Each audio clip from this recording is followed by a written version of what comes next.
So now you just see, अगर मैं इस मैप को देख रही हूँ तो अब आप इसमें इक्वेटर देखिए, यू कैन सी ये इक्वेटर है। अभी मैं उसको ड्रॉ नहीं कर रही क्योंकि हम लोग जो क्या करेंगे, चलो थोड़ा सा ड्रॉ कर देती हूँ।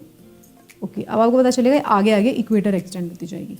तो अगर हम इक्वेटर को देखते हैं तो अब आप ये देखिए कि इक्वेटर जो है कौन कौन से कॉन्टिनेंट से क्रॉस कर रही है। बस सिंपल सा देख लीजिए। पहली बात, फर्स्ट पॉइंट पे हमने देखा इक्वेटर जो है कौन कौन से कॉन्टिनेंट से क्रॉस कर रही है। तो देखो सबसे पहले कॉन्टिनेंट्स देख रहे हैं हम। कॉन्टिनेंट्स में सबसे पहला कॉन्टिनेंट हो गया साउथ अमेरिका, फिर हो गया अफ्रीका, फिर होता है देखो इंडिया से नहीं क्रॉस कर रही, फिर क्या है एशिया है। ये एशिया का ही पार्ट है, एशिया में से वैसे अगर स्पेसिफिकली देखें तो इंडोनेशिया।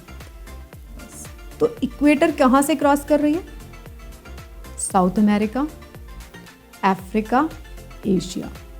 तो ये 3 कॉन्टिनेंट से इक्वेटर क्रॉस कर रही है, ये हमने देख लिया।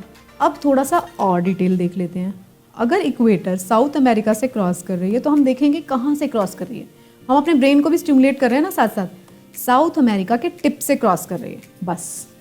फिर हम देखेंगे अफ्रीका में कहाँ से क्रॉस कर रही है। देखो ज़रा, अफ्रीका है ना, ये पूरा कॉन्टिनेंट, ये अफ्रीका से क्रॉस कर। ट्रॉपिक ऑफ कैंसर को देख लेते हैं हम। ट्रॉपिक ऑफ कैंसर यहाँ पे क्रॉस कर गई, फिर सीधी हमने ड्रॉ कर रहे हैं बस। फिर हम देख रहे हैं सीधा सीधा सीधा सीधा सीधा ड्रॉ कर लिया। अभी हमारा ब्रेन भी साथ में स्टिमुलेट हो रहा है। तो ट्रॉपिक ऑफ कैंसर कहाँ से क्रॉस कर रही है? It is crossing through what? US. ये it is crossing through North America सबसे पहले।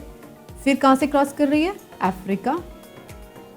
फिर कहाँ से क्रॉस कर रही है? ये सऊदी अरेबिया, क्या है? एशिया। फिर क्या हो गया? हमारा इंडिया आ गया। फिर क्या है? चाइना से क्रॉस कर रही है, ऊपर चली गई। तो अब कहाँ से क्रॉस करिए Tropic of Cancer? North America, Africa and Asia. तो यहाँ से क्रॉस कर रही है। फिर आप देखो, अब नॉर्थ अमेरिका में अब आप ये देखो कि भाई क्या नॉर्थ अमेरिका को सेंटर से क्रॉस कर रही है? नहीं, only the tip of North America which is the last portion. जैसे साउथ अमेरिका को इक्वेटर क्रॉस करती थी, सिमिलरली नॉर्थ अमेरिका को a little portion of North America is crossed by what? Tropic of Cancer. Otherwise पूरा का पूरा north America कहाँ है? नदर्न हेमिस्फीयर में है ना, तो सिर्फ ओनली ए स्मॉल पोर्शन। और सिमिलरली फिर अफ्रीका में कहाँ से क्रॉस कर रही है? अफ्रीका के भी टॉप पोर्शन से क्रॉस कर रही है। फिर एशिया में आ गई है सऊदी अरेबिया। इंडिया को इक्वली हाफ में डिवाइड करती है equator, Tropic of Cancer. India को 2 पार्ट्स में, अगर हम लॉन्गिट्यूडनल एक्सटेंड देखते हैं तो इंडिया को ये 2 पार्ट्स में 15 डिग्री ऊपर रह जाता है, 15 डिग्री नीचे रह जाता है ऑलमोस्ट। तो ये इंडिया को डिवाइड करती है 2 पार्ट्स में। फिर ये आगे एक्सटेंड हो जाती है, चाइना से क्रॉस करती है, यस आगे क्रॉस कर लेती है। तो हमने क्या देखा? ट्रॉपिक ऑफ कैंसर कितने कॉन्टिनेंट से क्रॉस कर रही है? अगेन 3 कॉन्टिनेंट से, 1, 2 एंड 3। 3 कॉन्टिनेंट से कर रही है।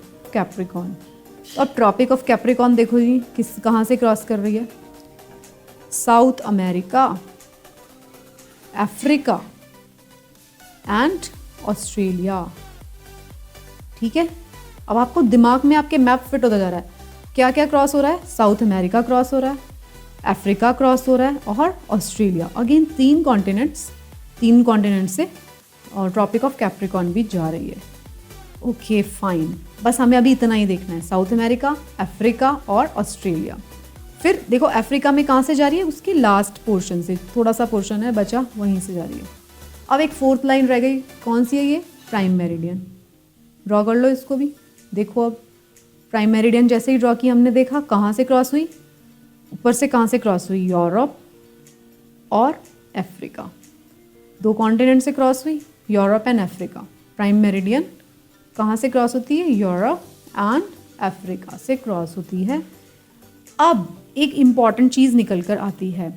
अब आप अफ्रीका के बारे में देखिए, तो अफ्रीका एक ऐसा कॉन्टिनेंट है, Africa is one of the continent, only continent जिससे चारों की चारों इम्पॉर्टेंट लाइंस क्रॉस होती हैं। 4 इम्पॉर्टेंट लाइंस चारों क्रॉस होती हैं अफ्रीका से।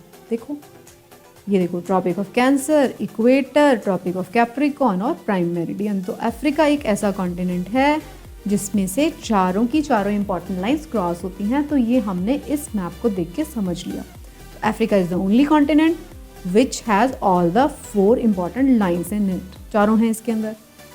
दूसरी तरफ हमने देखा दो दो लाइंस कहाँ से क्रॉस होती हैं। साउथ अमेरिका वो कॉन्टिनेंट है जहाँ से दो लाइंस क्रॉस होती हैं। अमेरिका से होती है नो, इक्वेटर नहीं होती है क्रॉस। क्या इंडिया से होती है इक्वेटर? नो। तो एशिया से कौन सी लाइन क्रॉस होती है? एशिया से वैसे दोनों लाइन होती हैं, equator as well as Tropic of Cancer. Australia से क्या दोनों लाइंस क्रॉस होती हैं? नो, एक ही लाइन क्रॉस होती है। वाले इस स्लाइड को देख के हमने कितने फैक्ट्स जान लिए? फटाफट से रिवाइज करें, क्विक रिविजन। हमने कुछ फैक्ट्स जाने। पहला जाना, इक्वेटर क्या कर रही है, इक्वेटर पे क्या हो रहा है, इक्वेटर पे हो रहा है, इक्वेटर 3 कॉन्टिनेंट से क्रॉस कर रही है। हमने क्या क्या जाना अभी? इक्वेटर 3 कॉन्टिनेंट से, South America, Africa, Asia. Tropic of Cancer कहाँ से? North America, Africa and Asia. फिर ट्रॉपिक ऑफ कैप्रिकॉन, कैप्रिकॉन कहाँ से? South America, Africa and Australia. फिर प्राइम मेरिडियन, प्राइम मेरिडियन कहाँ से? Europe, Africa. तो हमने देखा अफ्रीका एक ऐसा कॉन्टिनेंट है जिसमें से 4 मेजर लाइंस क्रॉस हो रही हैं। फिर हमने देखा साउथ अमेरिका एक ऐसा कॉन्टिनेंट है जिससे 2 लाइंस क्रॉस हो रही हैं, इक्वेटर भी और ट्रॉपिक ऑफ कैप्रिकॉन भी। फाइन।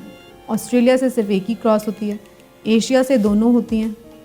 मतलब कुछ भी फैक्ट ये रटने वाला नहीं है, ये तो मैं आपको सिर्फ दिखा रही हूँ लिख के कि आपको इसमें से क्या क्या फैक्ट्स निकल गए। अभी सिर्फ आपने किसी भी कॉन्टिनेंट के डिटेल में नहीं गए, आप सिर्फ और सिर्फ आप 4 मेजर लाइंस के ऊपर फोकस कर रहे हैं। सिर्फ 4 मेजर लाइंस के ऊपर फोकस करके मैं आपको दिखा रही हूँ कि ये चारों लाइंस जो हैं किस किस कॉन्टिनेंट से क्रॉस करती हैं। By looking at the map of world you know all these facts, कि ये सारे फैक्ट्स हैं। आई होप आपको समझ में आ रहा होगा। I hope you are finding it interesting. यही मैंने आपको कहा था, my basic purpose of taking the lectures is that you should learn the map in a systematic manner. आप इस तरीके से चलते जाएंगे तो आपको by end of 3 months the entire map of the world will be on your tips. ठीक है, तो यही एक तरीका होता है। अगर आप एकदम से अपने ब्रेन को फ्लडेड कर देंगे इन्फॉर्मेशन से तो वो रिटेन करना बंद कर देगा। तो आपको स्टेप वाइज एक एक क्लास में सिर्फ इतना इन्फॉर्मेशन ही ग्रैब करना है। I hope you enjoyed this lecture. I will meet you in the next lecture after a while. Thank you.